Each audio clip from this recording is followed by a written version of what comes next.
11th class के सभी विद्यार्थियों का आज मैथ की क्लास में स्वागत है।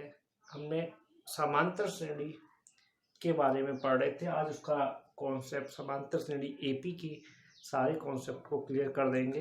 कल से एक्सरसाइज एनसीईआरटी या फिर अजय कुमार अग्रवाल एक्टिव से क्वेश्चन लगाएंगे एक्सरसाइजों को।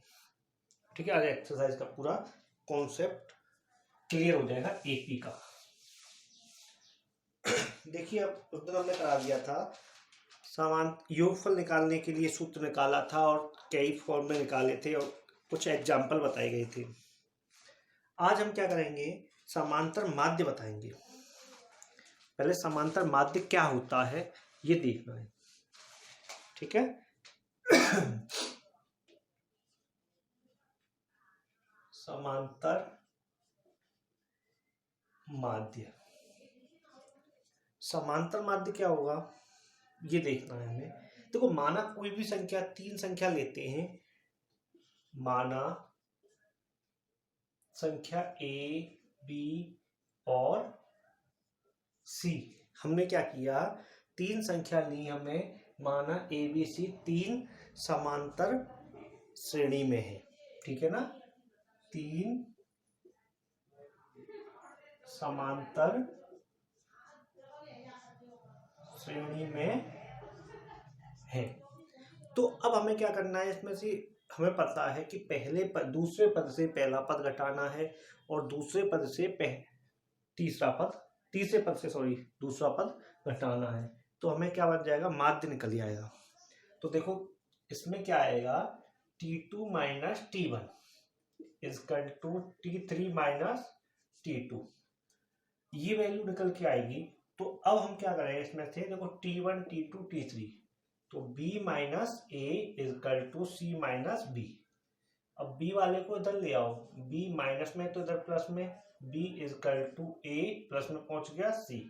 तो 2B बराबर ए प्लस सी, तो B बराबर ए प्लस सी अपॉन 2। ठीक है, ये निकल के आ गया समांतर माध्य के लिए। अब देखना, एक एग्जांपल लेते हैं। एग्जांपल क्या, एक फॉर्मूला प्रूव करते हैं। यदि तीन संख्याएं एपी में हो, मतलब समांतर श्रेणी में हो, यदि तीन संख्याएं समांतर श्रेणी में हो तो उनके बीच की संख्या शेष दोनों संख्याओं के समांतर माध्य के बराबर होती है। देखिए, यदि तीन संख्याएं एपी में हैं, यदि तीन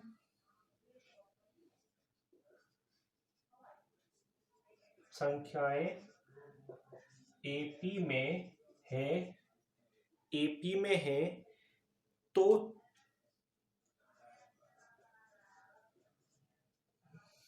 एक मिनट चेक करते हैं, दिखेगा नहीं दिख रहा।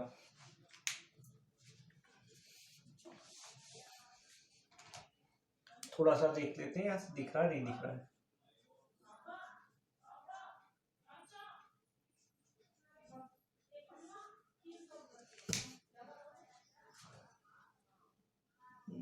यहाँ से नीचे नीचे दिखेगा। ठीक है, चलो। तो देखिए, यदि तीन संख्या एपी में है तो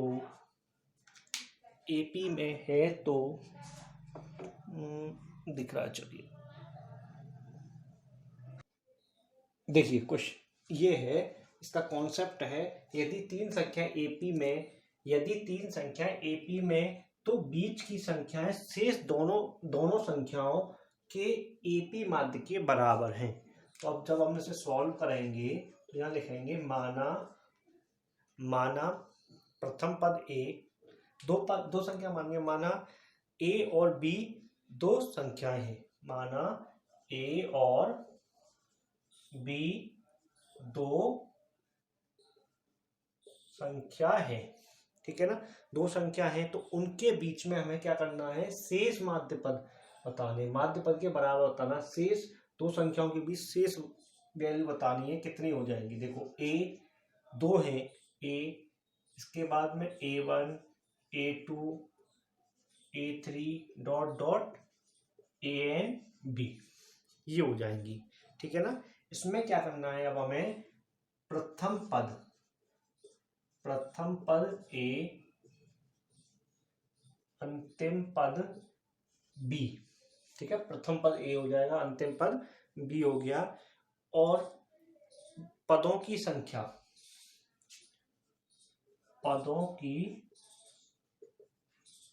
क्या होगी, n+2, क्योंकि n+2 होगी, पूरे लास्ट तक है। तो पहले हमें क्या करना है, ये फॉर्मूला लगाना है, l बराबर a+n-1d।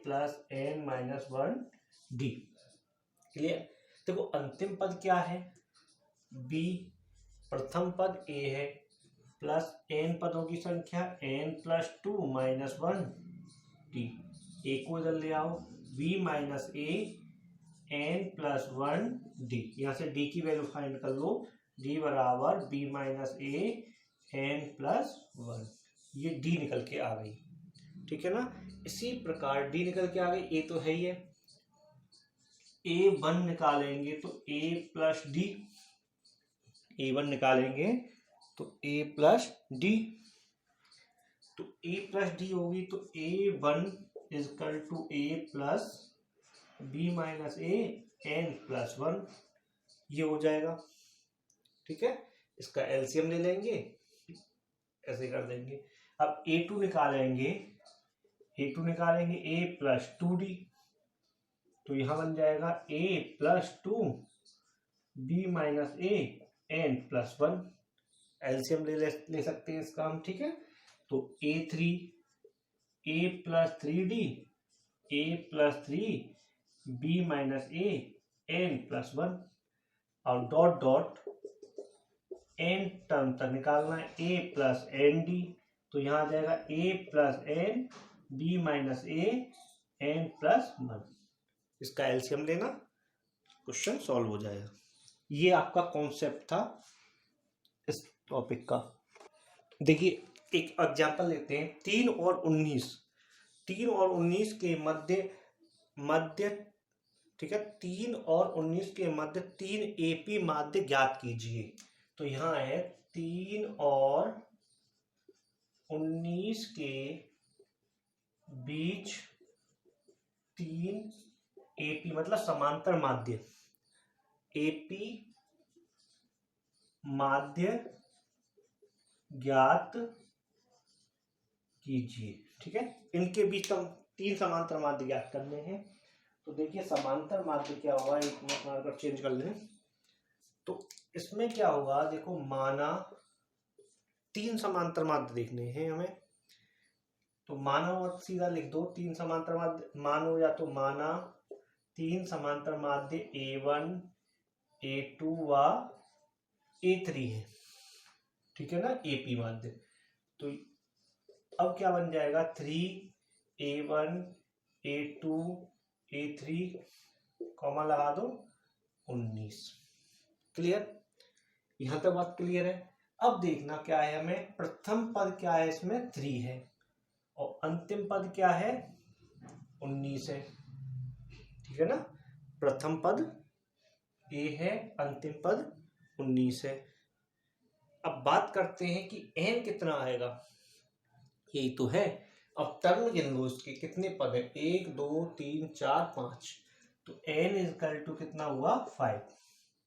अब फॉर्मूला लगाएंगे, l = a + n - 1d।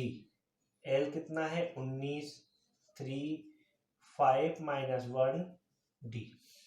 Clear, इसको इधर लाएंगे, 19 - 3 4d, इसको घटाओ 16 4d, 4 से कितनी टाइम कैंसिल, 4 टाइम, d = 4। बात क्लियर हो गई यहाँ तक। अब हमें तीनों जो माध्य थे वो हमें निकालने हैं। हमने क्या माना था, a1 a + d। ठीक है ना, a1 क्या था, a + d, तो a1 = a कितना है, 3 + 4 7 आ गया, अब यहाँ a प्लस 2d, तो a2 बराबर 3 प्लस 2 इंटू 4, 4 इंटू 3 2 8 और 3 11। a3 कितना होगा a plus 3d, a3 equal to 3 plus 3 into 4, तो 12 और 3 15। जो तीन माध्य आए वो कितने कितने हुए, 7, 11 और 15। ठीक है, ये तीनों समांतर माध्य हैं। अब नेक्स्ट क्वेश्चन देखते हैं, बहुत इंपॉर्टेंट क्वेश्चन है।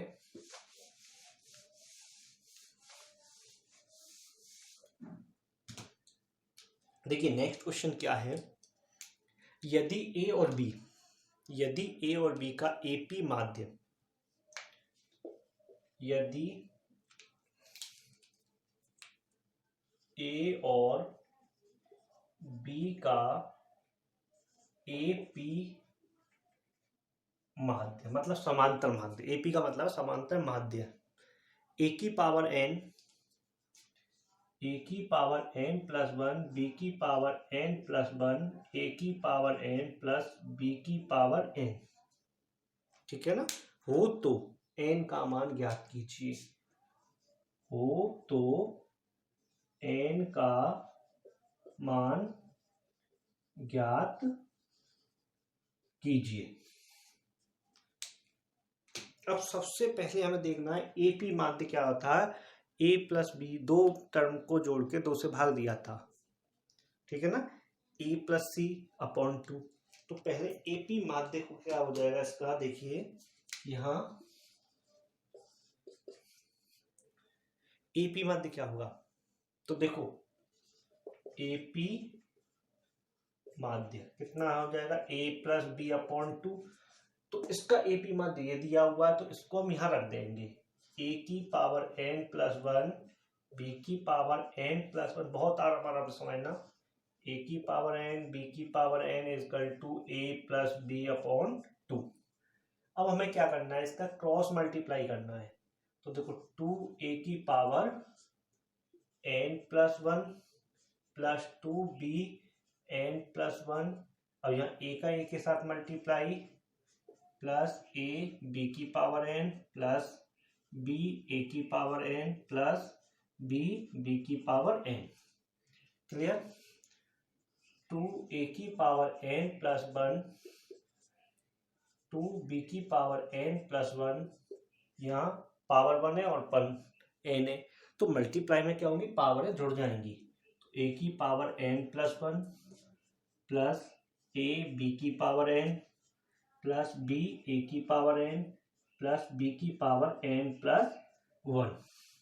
अब देखो a की पावर n वाले पार्ट को इधर ले आओ, ठीक है ना, a की पावर n वाले पार्टों को, दोनों पार्टों को इधर ले आओ, 2 के साथ घट जाएंगे, a की power n plus 1 minus a की पावर n प्लस 1, ठीक है, अब ये लिख देंगे 2b की पावर n प्लस 1, अब इसको इधर ले आओ, माइनस b n प्लस 1, क्या बचा यहाँ, a b की power n plus b a की पावर n, तो a की पावर n प्लस 1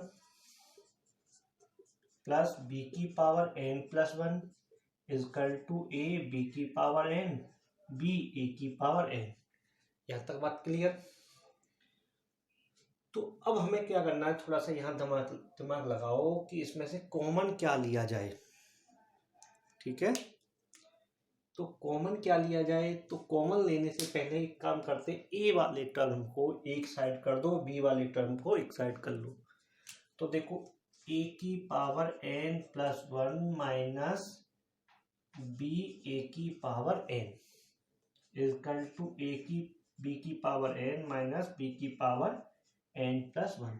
तो देखो हमें पता है a की पावर n प्लस 1 को हम a n इंटू a लिख सकते हैं, ना, तो हम क्या करें, यहाँ a की पावर n हम इसको ये लिख दें, a की पावर n कॉमन ले लें तो a माइनस बी, और यहाँ से b की पावर n कॉमन ले a माइनस बी, ये कट जाएगा, तो क्या बचा, a की power n equal to b की पावर n। क्लियर बात। और ये बचा तो अब हम क्या करें, इसको डिवाइड में ले आए। देखते हैं साफ दिख रहा है। तो अब हम इस वाले पार्ट में करें क्या, इसको हम यहाँ ले आए डिवाइड में। a की पावर n b की पावर n बराबर 1। तो हम इसे लिख सकते हैं a की पावर a अपॉन b की पावर n, तो a अपॉन b की पावर 0। किसी की पावर 0 होगी उसकी वैल्यू 1 हो जाएगी। तो देखो घातों को ले लो, पावर की तुलना करेंगे तो n इजकल टू 0। ठीक है, ये 0 आ गया इसका आंसर।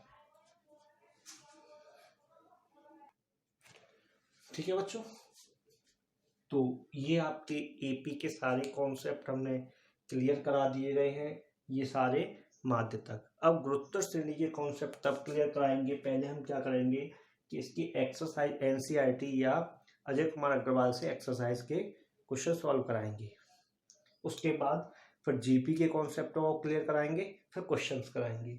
तो एक बात ध्यान रखना सभी बच्चों, क्योंकि वीडियो का नोटिफिकेशन आपको पाने के लिए, सबसे पहले पाने के लिए तो मैं क्या करना पड़ेगा, वीडियो को लाइक, सब्सक्राइब और बेल आइकन को जरूर दबाइए। बेल आइकन को दबाने से क्या होगा कि जैसे ही वीडियो अपलोड होगी तो वो मैसेज आपके पास पहुंच जाएगा। और वीडियो को पूरा देखना, कॉन्सेप्ट क्लियर करने हैं। तो ऐसा नहीं है कि 2 लाइन देख ली उसके बाद छोड़ दिया, 5 मिनट देख ली। ठीक है, कल नेक्स्ट पार्ट बनाएंगे इसका।